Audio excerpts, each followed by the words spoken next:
Hello everyone, and welcome to a new Get to Grips with video.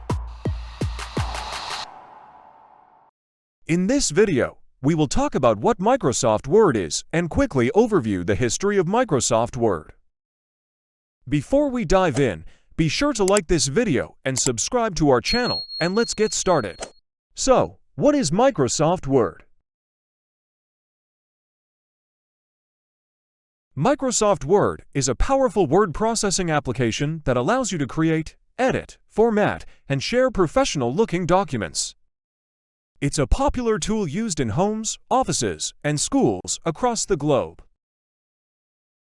How did Microsoft Word become what it is today? Before Word came to life, Bravo was the first GUI word processor. In 1981, Microsoft hired the primary developer of Bravo, Charles Simonyi, to develop what was called at first Multi-Tool Word.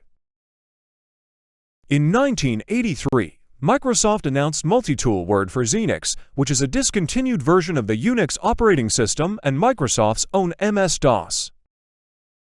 Rebranded to Microsoft Word, it was the first software to be distributed on disk, with a magazine, as demonstration copies were bundled with the November 1983 issue of PC World.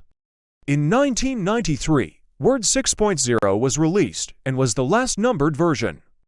Later versions were named after their year of release. At the time of this recording, Word is part of Microsoft Office and Microsoft 365 and is still a widely used application on a daily basis by millions of people. Thank you for watching this video.